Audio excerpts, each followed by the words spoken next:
जकर्या नामक पुस्तक, कुल अध्याय 14, अध्याय 1, कुल पद 21। दारा के राज्य के दूसरे वर्ष के 8वें महीने में जकर्या भविष्यद्वक्ता के पास, जो बेरेक्या का पुत्र और इद्दो का पोता था, यहोवा का ये वचन पहुंचा।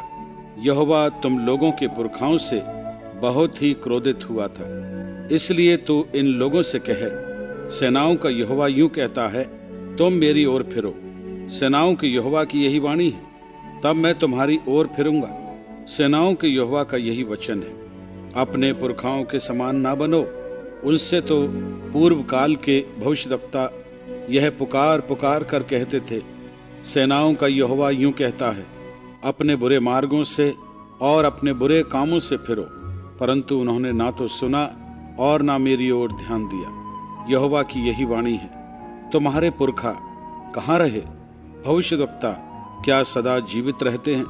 परंतु मेरे वचन और मेरी आज्ञाएं, जिनको मैंने अपने दास नबियों को दिया था, क्या वे तुम्हारे पुरखाओं पर पूरी ना हुई?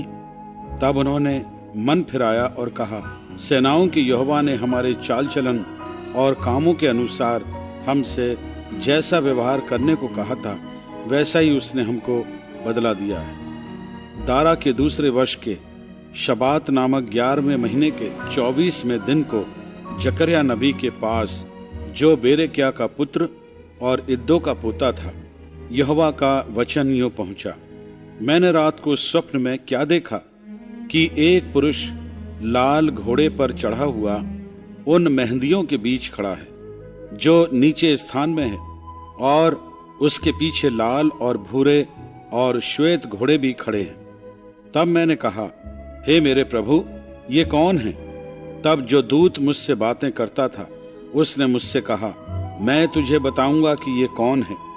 फिर जो पुरुष मेहंदियों के बीच खड़ा था, कहा, हमने पृथ्वी पर सैर किया है और क्या देखा कि सारी पृथ्वी में शांति और चैन है। तब यहोवा के दूत ने कहा, हे सेनाओं के यहोवा, तू जो यरूशलेम और यहूदा के नगरों पर 70 वर्ष से क्रोधित है, इसलिए तू उन पर कब तक दया ना करेगा? और यहोवा ने उत्तर में उस दूत से, जो मुझसे बातें करता था, अच्छी अच्छी और शांति की बातें कही।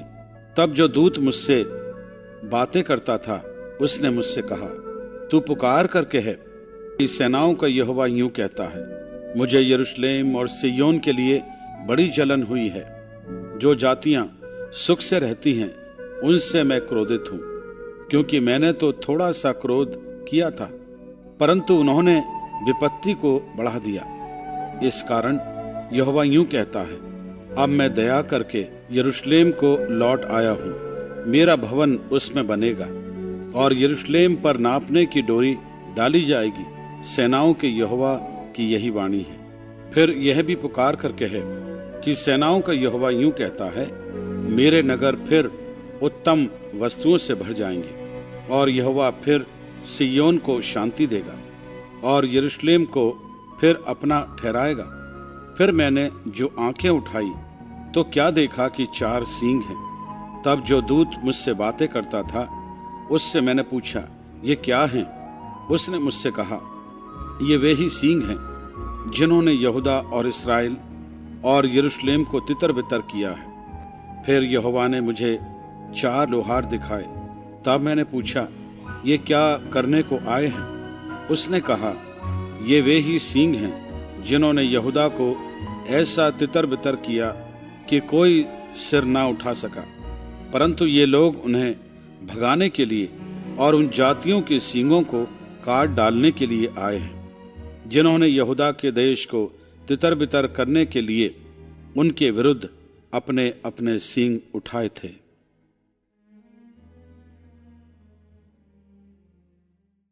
मिलने के लिए आकर उससे कहता है, दौड़कर इस जवान से कहे, यरूशलेम मनुष्यों और घरेलू पशुओं की बहुतायत के मारे शहरपनाह के बाहर बाहर भी बसेगी। यहोवा की ये वाणी है कि मैं आप उसके चारों ओर आग की सी शहरपनाह ठहरूंगा और उसके बीच में तेजों में होकर दिखाई दूंगा।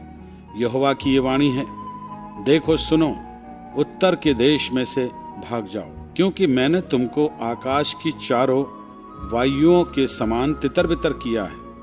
हे बेबीलोन वाली जाति के संग रहने वाली सिय्योन को बचकर निकल भाग, क्योंकि सेनाओं का यहोवा यूं कहता है, उस तेज के प्रकट होने के बाद उसने मुझे उन जातियों के पास भेजा है जो तुम्हें लूटती थी, क्योंकि जो तुमको छूता है वह मेरी आंख की पुतली ही को छूता है। देखो, मैं अपना हाथ उन पर उठाऊंगा, तब वे उन्हीं से लूटे जाएंगे जो उनके दास हुए थे। तब तुम जानोगे कि सेनाओं के यहोवा ने मुझे भेजा है। हे सिय्योन, ऊंचे स्वर से गा और आनंद कर, क्योंकि देख मैं आकर तेरे बीच में निवास करूंगा। यहोवा की यही वाणी है। उस समय बहुत सी जातियां यहोवा से मिल जाएंगी और मेरी प्रजा हो जाएंगी, और मैं तेरे बीच में वास करूंगा। और तू जानेगी कि सेनाओं के यहोवा ने मुझे तेरे पास भेज दिया है। और यहोवा यहूदा को पवित्र देश में अपना भाग कर लेगा और यरूशलेम को फिर अपना ठहराएगा। हे सब प्राणियों, यहोवा के सामने चुप रहो, क्योंकि वह जागकर अपने पवित्र निवास स्थान से निकला है।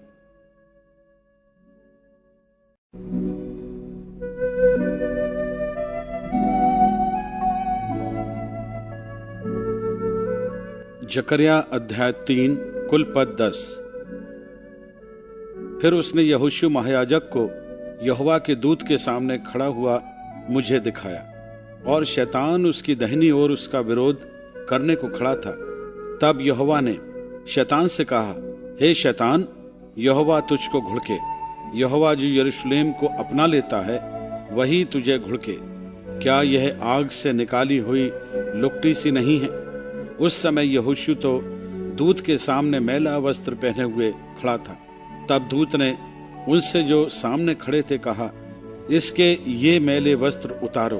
फिर उसने उससे कहा, देख, मैंने तेरा अधर्म दूर किया है और मैं तुझे सुंदर वस्त्र पहना देता हूँ। तब मैंने कहा, इसके सिर पर एक शुद्ध पगड़ी रखी जाए। अतः उन्होंने उसके सिर पर याजक के योग शुद्ध पगड़ी रखी और उसको वस्त्र पहनाए। उस समय यहोवा का दूत पास खड़ा रहा।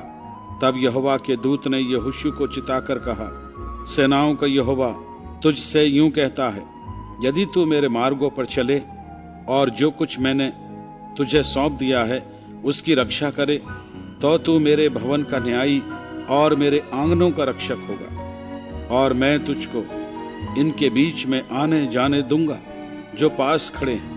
हे यहोशू महायाजक, तू सुन ले, और तेरे भाई बंधु जो तेरे सामने खड़े हैं वे भी सुने, क्योंकि वे मनुष्य शुभ शकुन हैं। सुनो, मैं अपने दास शाक को प्रकट करूंगा।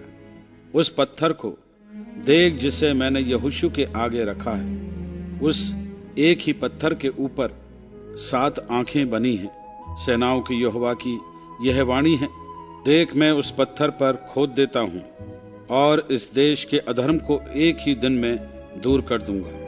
उसी दिन तुम अपने अपने भाई बंधुओं को दाखलता और अंजीर के वृक्ष के नीचे आने के लिए बुलाओगे। सेनाओं के यहोवा की यही वाणी है।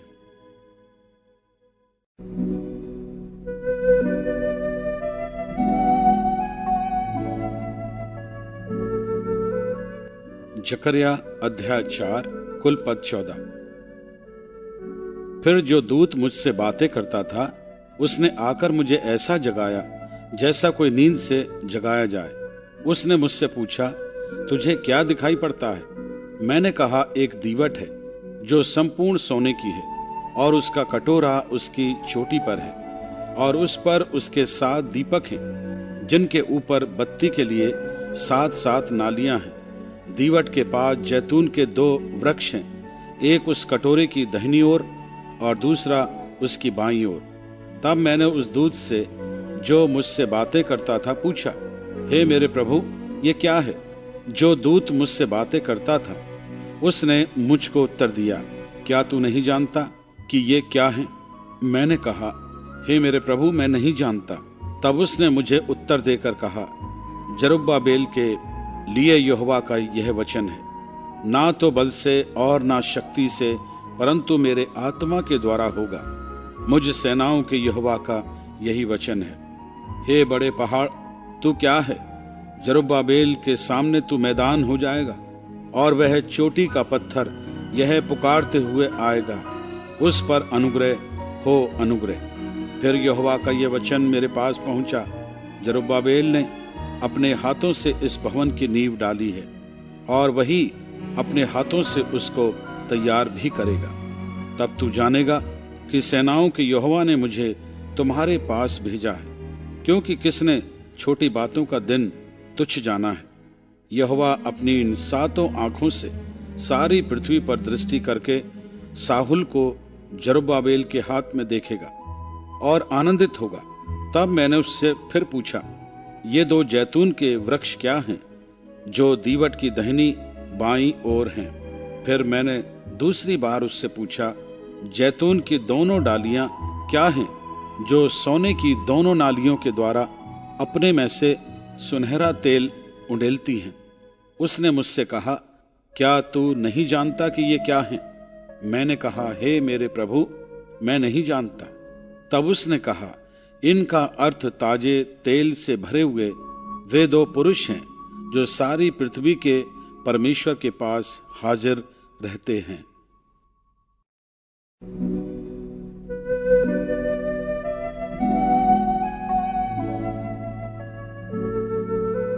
जकर्या अध्याय 5 कुल पद 11। मैंने फिर आंखें उठाई तो क्या देखा कि एक लिखा हुआ पत्र उड़ रहा है। दूत ने मुझसे पूछा, तुझे क्या दिखाई पड़ता है? मैंने कहा, मुझे एक लिखा हुआ पत्र उड़ता हुआ दिखाई पड़ता है, जिसकी लंबाई 20 हाथ और चौड़ाई 10 हाथ की है। तब उसने मुझसे कहा, यह वह शाप है जो इस सारे देश पर पड़ने वाला है, क्योंकि जो कोई चोरी करता है वह उसकी एक और लिखे हुए के अनुसार मैल के समान निकाल दिया जाएगा, और जो कोई शपथ खाता है वह उसकी दूसरी ओर लिखे हुए के अनुसार मैल के समान निकाल दिया जाएगा। सेनाओं के यहोवा की यही वाणी है, मैं उसको ऐसा चलाऊंगा कि वह चोर के घर में और मेरे नाम की झूठी शपथ खाने वाले के घर में घुसकर ठहरेगा, और उसको लकड़ी और पत्थरों समेत नष्ट कर देगा। तब जो दूत मुझसे बातें करता था, उसने बाहर जाकर मुझसे कहा, आंखें उठाकर देख कि वह क्या वस्तु निकली जा रही है। मैंने पूछा, वह क्या है? उसने कहा, वह वस्तु जो निकली जा रही है वह एक एपा का नाप है। उसने फिर कहा, सारे देश में लोगों का यही रूप है। फिर मैंने क्या देखा कि एपा का शीशे का ढक्कन उठाया जा रहा है, और एक स्त्री है जो एपा के बीच में बैठी है। दूत ने कहा, इसका अर्थ दुष्टता है, और उसने उस स्त्री को एपा के बीच में दबा दिया और शीशे के उस ढक्कन से एपा का मुंह बंद कर दिया। तब मैंने आंखें उठाई तो क्या देखा कि 2 स्त्रियां चली आती हैं, जिनके पंख पवन में फैले हुए हैं, और उनके पंख लग के से हैं, और वे एपा को आकाश और पृथ्वी के बीच में उड़ाए लिए जा रही हैं। तब मैंने उस दूत से जो मुझसे बातें करता था पूछा, वे एपा को कहाँ लिए जाती हैं? उसने कहा, शिनार देश में लिए जाती हैं, कि वहां उसके लिए एक भवन बनाएं, और जब वह तैयार किया जाए तब वह एपा वहां अपने ही पाए पर खड़ा किया जाएगा।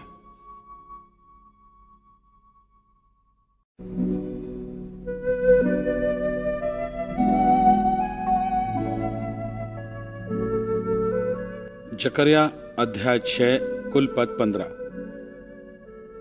मैंने फिर आंखें उठाई और क्या देखा कि 2 पहाड़ों के बीच से 4 रथ चले आते हैं, और वे पहाड़ पीतल के हैं।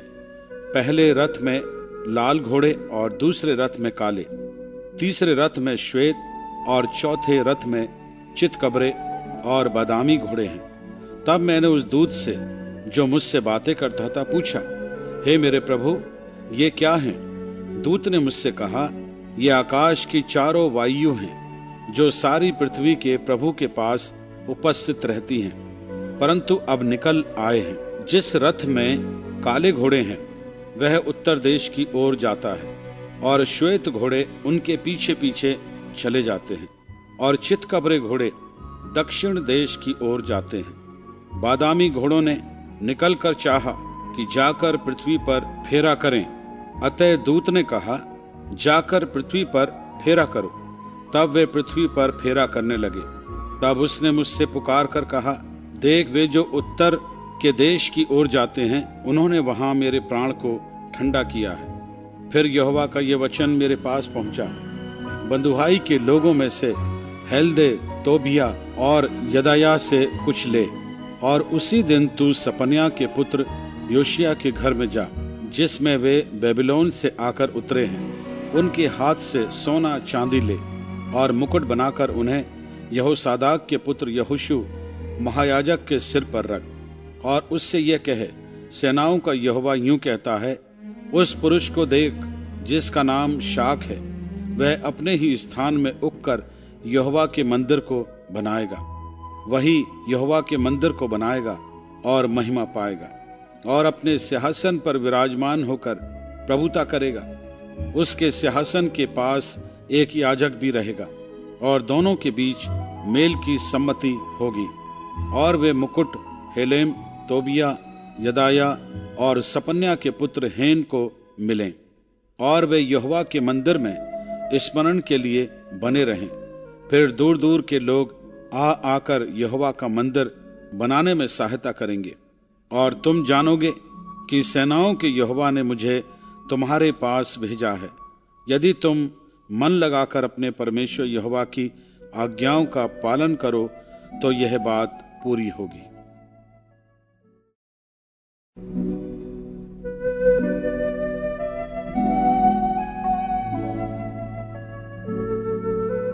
जकर्या अध्याय 7 कुल पद 14।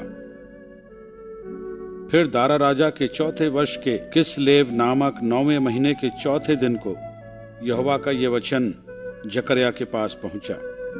बेतेल वासियों ने शेरेसेर और रेगेमेलेक को इसलिए भेजा था कि यहोवा से विनती करें और सेनाओं के यहोवा के भवन के याजकों से और भविष्यद्वक्ताओं से भी यह पूछें, क्या हमें उपवास करके रोना चाहिए, जैसे कि कितने वर्षों से हम 5वें महीने में करते आए हैं। तब सेनाओं के यहोवा का यह वचन मेरे पास पहुंचा। सब साधारण लोगों से और याजकों से कहे कि जब तुम इन 70 वर्षों के बीच 5वें और 7वें महीनों में उपवास और विलाप करते थे, तब क्या तुम सचमुच मेरे ही लिए उपवास करते थे? जब तुम खाते पीते हो तो क्या तुम अपने ही लिए नहीं खाते और क्या अपने ही लिए नहीं पीते हो? क्या यह वही वचन नहीं है जो यहोवा पूर्व काल के भविष्यद्वक्ताओं के द्वारा उस समय पुकार कर कहता रहा, जब यरूशलेम अपने चारों ओर के नगरों समेत चैन से बसा हुआ था और दक्षिण देश और नीचे का देश भी बसा हुआ था।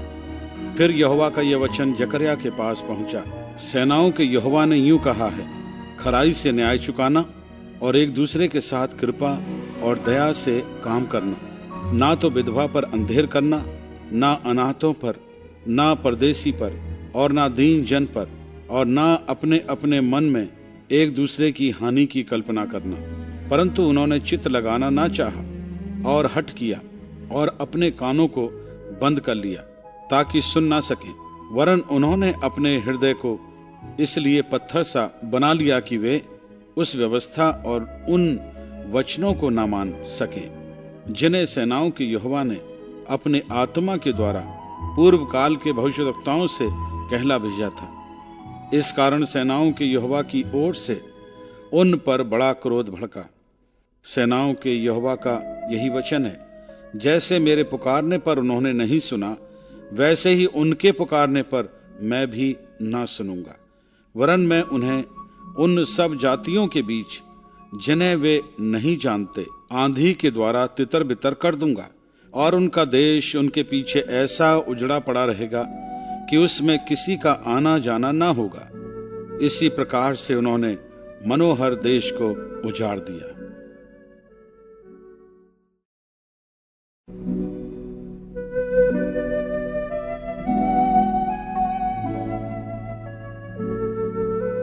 जकर्या अध्याय 8 कुल पद 23।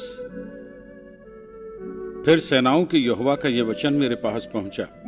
सेनाओं का यहोवा यूं कहता है, सिय्योन के लिए मुझे बड़ी जलन हुई, वरन बहुत ही जलजलाहट मुझ में उत्पन्न हुई है। यहोवा यूं कहता है, मैं सिय्योन में लौट आया हूं और यरूशलेम के बीच में वास किए रहूंगा, और यरूशलेम सच्चाई का नगर कहलाएगा और सेनाओं के यहोवा का पर्वत पवित्र पर्वत कहलाएगा। सेनाओं का यहोवा यूं कहता है, यरूशलेम के चौकों में फिर बूढ़े और बूढ़ियां बहुत आयु की होने के कारण अपने अपने हाथ में लाठी लिए हुए बैठा करेंगे। नगर के चौक खेलने वाले लड़कों और लड़कियों से भरे रहेंगे। सेनाओं का यहोवा यूं कहता है, चाहे उन दिनों में यह बात इन बचे हुओं की दृष्टि में अनोखी ठहरे, परंतु क्या मेरी दृष्टि में भी यह अनोखी ठहरेगी? सेनाओं के यहोवा की यही वाणी है। सेनाओं का यहोवा यूं कहता है, देखो मैं अपनी प्रजा का उद्धार करके उसे पूर्व से और पश्चिम से ले आऊंगा, और मैं उन्हें ले आकर यरूशलेम के बीच में बसाऊंगा, और वे मेरी प्रजा ठहरेंगे और मैं उनका परमेश्वर ठहरूंगा। यह तो सच्चाई और धर्म के साथ होगा। सेनाओं का यहोवा यूं कहता है, तुम इन दिनों में ये वचन उन भविष्यवक्ताओं के मुख से सुनते हो जो सेनाओं के यहोवा के भवन की नींव डालने के समय अर्थात मंदिर के बनने के समय में थे।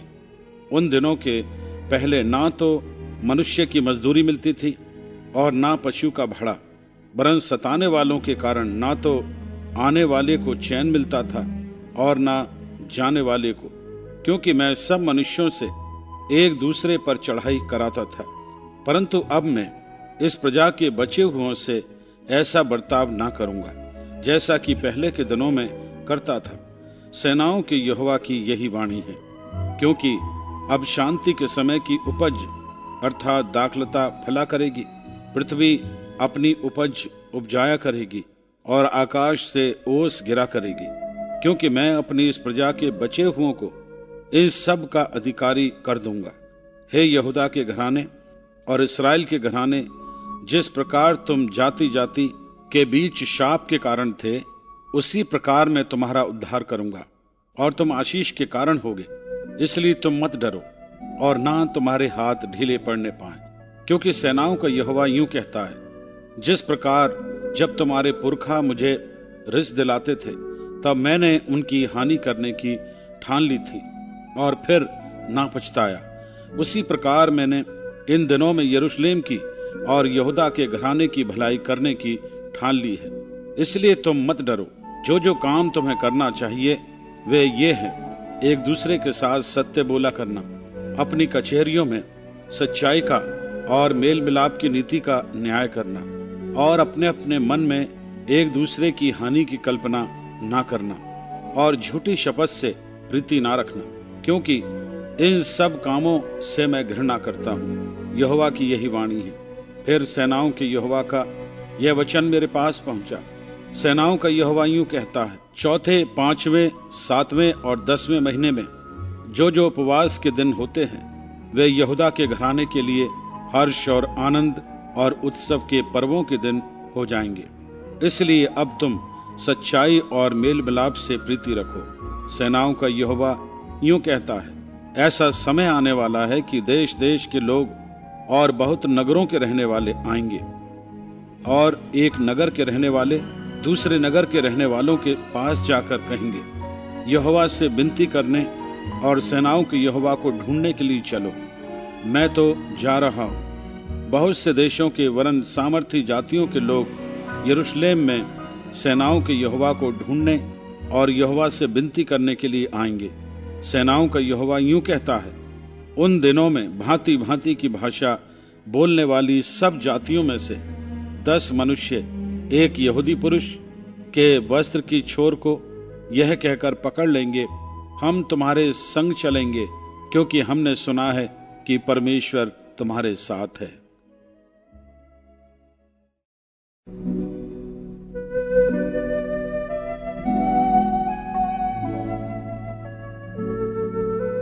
जकर्या अध्याय 9 कुल पद 17। हदराक देश के विषय में यहोवा का कहा हुआ भारी वचन जो दमिश्क पर भी पड़ेगा, क्योंकि यहोवा की दृष्टि मनुष्य की जाति की और इस्राएल के सब गोत्रों की ओर लगी है। हमात की ओर जो दमिश्क के निकट है, और सोर और सीदोन की ओर, ये तो बहुत ही बुद्धिमान है। सोर ने अपने लिए एक गढ़ बनाया और धूल के किनकों के समान चांदी और सड़कों की कीच के समान चोखा सोना बटोर रखा है। देखो, परमेश्वर उसको दूसरों के अधिकार में कर देगा और उसके घमंड को तोड़कर समुद्र में डाल देगा, और वह नगर आग का कौर हो जाएगा। यह देखकर अश्कलोन डरेगा, गाजा को दुख होगा और एक्रोन भी डरेगा, क्योंकि उसकी आशा टूटेगी और गाजा में फिर राजा ना रहेगा और अश्कलोन फिर बसी ना रहेगी। अशदोद में अनजाने लोग बसेंगे। इसी प्रकार मैं पलिश्तियों के गर्भ को तोड़ूंगा। मैं उसके मुंह में से आहेर का लहू और घिनौनी वस्तुएं निकाल दूंगा। तब उनमें से जो बचा रहेगा वह हमारे परमेश्वर का जन होगा और यहूदा में अधिपति सा होगा, और एक्रोन के लोग यबूसियों के समान बनेंगे। तब मैं उस सेना के कारण जो पास से होकर जाएगी और फिर लौट आएगी, अपने भवन के आसपास छावनी किए रहूंगा, और कोई सताने वाला फिर उनके पास से होकर ना जाएगा, क्योंकि मैं ये बातें अब भी देखता हूँ। हे सियोन, बहुत ही मगन हो। हे यरूशलेम, जय जयकार कर, क्योंकि तेरा राजा तेरे पास आएगा। वह धर्मी और उद्धार पाया हुआ है। वह दीन है और गधे पर वरन गधी के बच्चे पर चढ़ा हुआ आएगा। मैं एप्रेम के रथ और यरूशलेम के घोड़े नष्ट करूंगा, और युद्ध के धनुष तोड़ डाले जाएंगे, और वह जाति जाति से शांति की बातें कहेगा। वह समुद्र से समुद्र तक और महानस से पृथ्वी के दूर दूर के देशों तक प्रभुता करेगा। तू भी सुन, क्योंकि मेरी वाचा के लहू के कारण मैंने तेरे बंदियों को बिना जल के गड्ढे में से उबार लिया है। हे आशा धरे हुए बंदियों, गढ़ की ओर फिरो। मैं आज ही बताता हूं कि मैं तुमको बदले में दूना सुख दूंगा, क्योंकि मैंने धनुष के समान यहूदा को चढ़ाकर उस पर तीर के समान एप्रेम को लगाया है। मैं सियोन के निवासियों को यूनान के निवासियों के विरुद्ध उभारूंगा और उन्हें वीर की तलवार सा कर दूंगा। तब यहोवा उनके ऊपर दिखाई देगा और उसका तीर बिजली के समान छूटेगा, और परमेश्वर यहोवा नरसिंगा फूंक कर दक्षिण देश की सी आंधी में होके चलेगा। सेनाओं का यहोवा ढाल से उन्हें बचाएगा, और वे अपने शत्रुओं का नाश करेंगे और उनके गोफन के पत्थरों पर पांव रखेंगे, और वे पीकर ऐसा कोलाहल करेंगे जैसा लोग दाखमधु पीकर करते हैं, और वे कटोरे के समान या वेदी के कोने के समान भरे जाएंगे। उस समय उनका परमेश्वर यहोवा उनको अपनी प्रजारूपी भेड़ बकरियां जानकर उनका उद्धार करेगा, और वे मुकुटमणि ठहर के उसकी भूमि से बहुत ऊंचे पर चमकते रहेंगे। उसका क्या ही कुशल और क्या ही शोभा उसकी होगी। उसके जवान लोग अन्न खाकर और कुमारियां नया दाखमधु पीकर हष्टपुष्ट हो जाएंगी।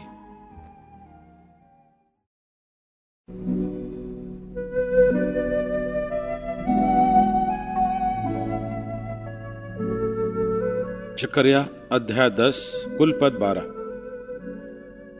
बरसात के अंत में यहोवा से वर्षा मांगो, यहोवा से जो बिजली चमकाता है, और वह उनको वर्षा देगा और हर एक के खेत में हरियाली उपजाएगा।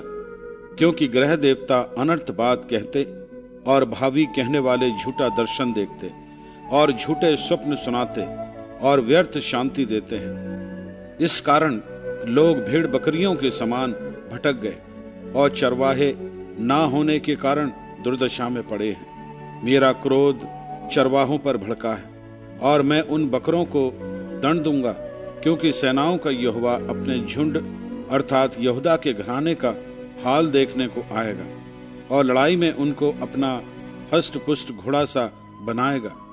उसी में से कोने का पत्थर, उसी में से खूंटी, उसी में से युद्ध का धनुष, उसी में से सब प्रधान प्रकट होंगे।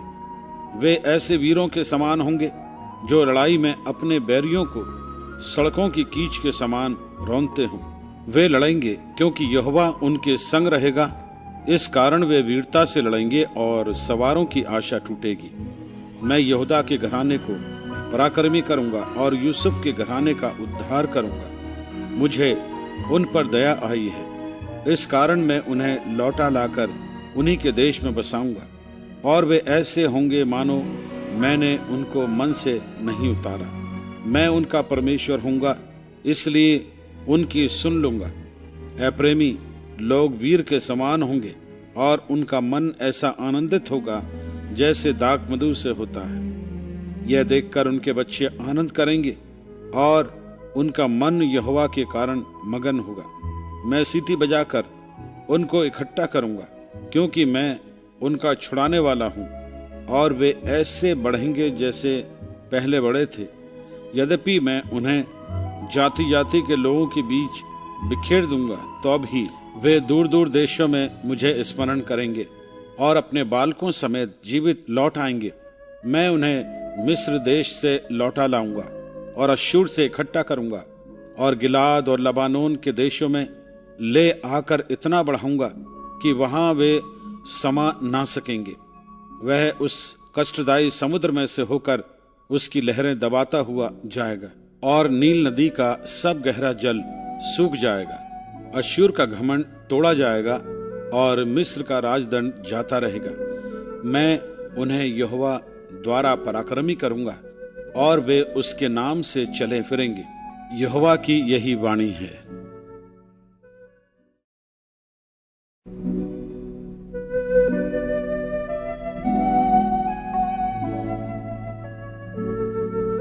जकर्या अध्याय 11 कुल पद 17।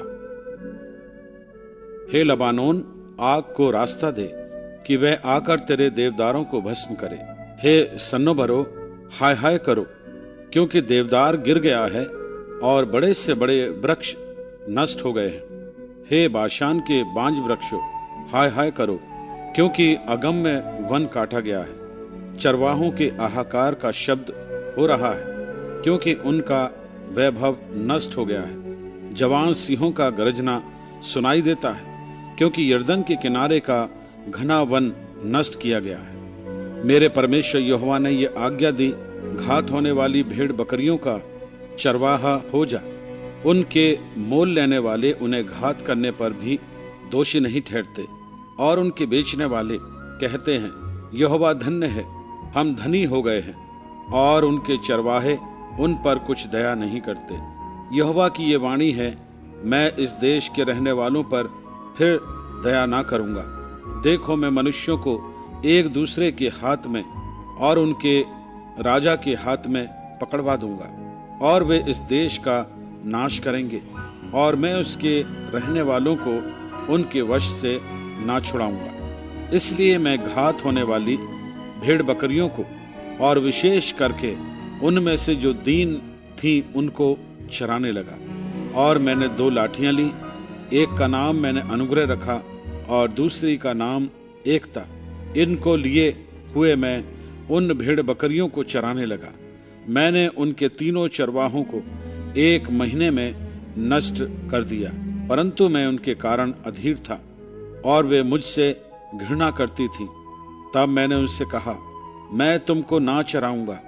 तुम में से जो मरे वह मरे, और जो नष्ट हो वह नष्ट हो, और जो बची रहें वे एक दूसरे का मांस खाएं। और मैंने अपनी वह लाठी तोड़ डाली जिसका नाम अनुग्रह था, कि जो वाचा मैंने सब जातियों के साथ बांधी थी उसे तोड़ूं।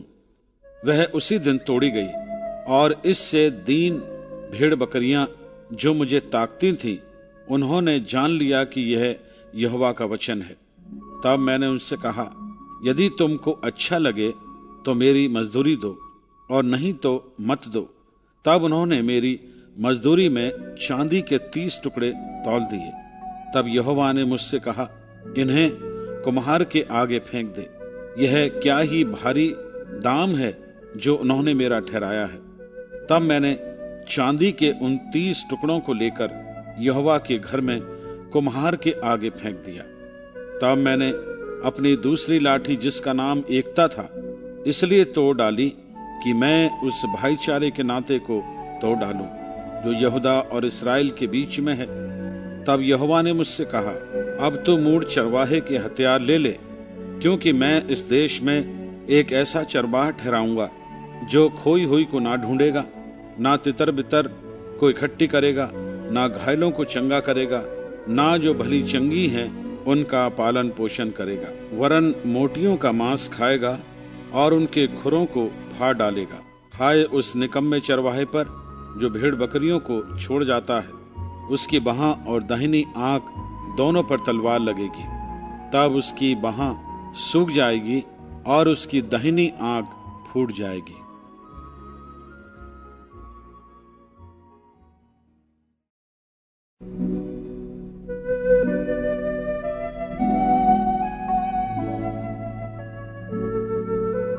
जकर्या अध्याय 12 कुल पद 14।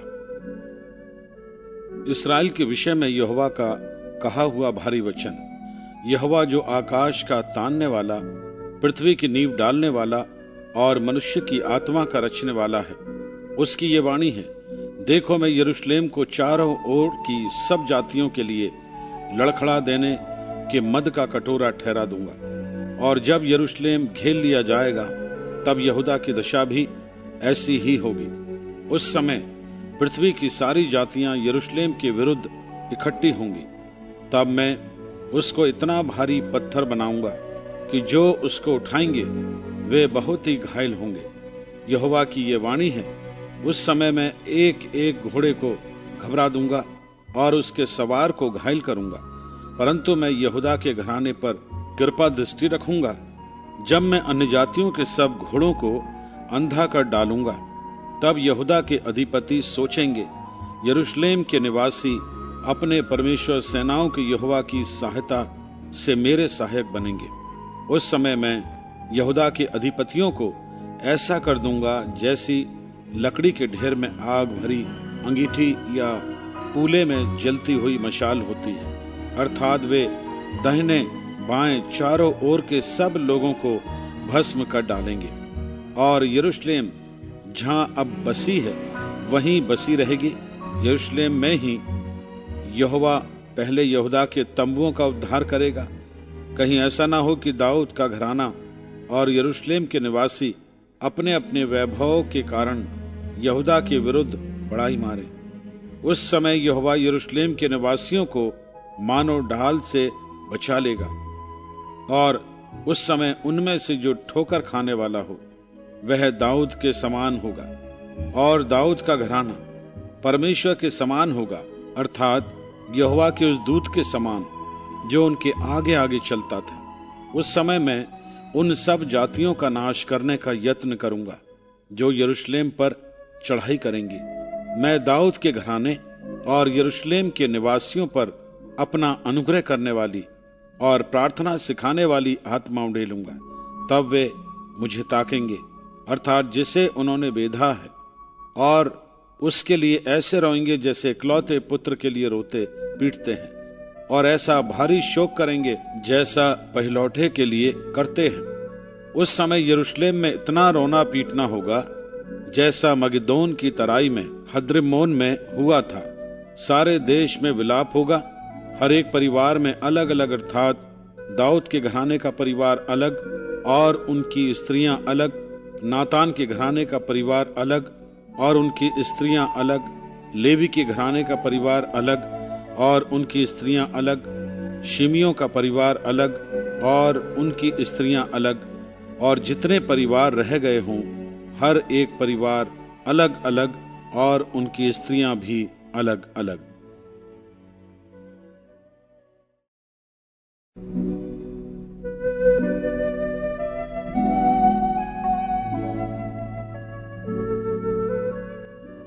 जकर्या अध्याय 13 कुल पद 9। उस समय दाऊद के घराने और यरूशलेम के निवासियों के लिए पाप और मलिनता धोने के निमित्त एक बहता हुआ सोता फूटेगा। सेनाओं के यहोवा की यह वाणी है कि उस समय मैं इस देश में से मूर्तों के नाम मिटा डालूंगा और वे फिर स्मरण में ना रहेंगी, और मैं भविष्यद्वक्ताओं और अशुद्ध आत्मा को इस देश में से निकाल दूंगा। और यदि कोई फिर भविष्यवाणी करे तो उसके माता पिता जिनसे वह उत्पन्न हुआ उससे कहेंगे, तू जीवित ना बचेगा, क्योंकि तूने यहोवा के नाम से झूठ कहा है। इसलिए जब वह भविष्यवाणी करे तब उसके माता पिता जिनसे वह उत्पन्न हुआ उसको भेद डालेंगे। उस समय हर एक भविष्यद्वक्ता भविष्यवाणी करते हुए अपने अपने दर्शन से लज्जित होंगे और धोखा देने के लिए कंबल का वस्त्र ना पहनेंगे, परंतु वह कहेगा, मैं भविष्यद्वक्ता नहीं, किसान हूं, क्योंकि लड़कपन ही से मैं दूसरों का दास हूं। तब उससे यह पूछा जाएगा, तेरी छाती में ये घाव कैसे हुए? तब वह कहेगा, ये वे ही हैं जो मेरे प्रेमियों के घर में मुझे लगे हैं। सेनाओं की यहोवा की ये वाणी है, हे तलवार, मेरे ठहराए हुए चरवाहे के विरुद्ध, अर्थात जो पुरुष मेरा स्वजाति है उसके विरुद्ध चल। तू उस चरवाहे को काट, तब भेड़ बकरियां तितर-बितर हो जाएंगी और बच्चों पर मैं अपने हाथ बढ़ाऊंगा। यहोवा की यह भी वाणी है कि इस देश के सारे निवासियों की 2/3 मार डाली जाएगी और बची हुई 1/3 उसमें बनी रहेगी। उस 1/3 को मैं आग में डालकर ऐसा निर्मल करूंगा जैसा रूपा निर्मल किया जाता है, और ऐसा जांचूंगा जैसा सोना जांचा जाता है। वे मुझसे प्रार्थना किया करेंगे और मैं उनकी सुनूंगा। मैं उनके विषय में कहूंगा, ये मेरी प्रजा हैं, और वे मेरे विषय में कहेंगे, यहोवा हमारा परमेश्वर है।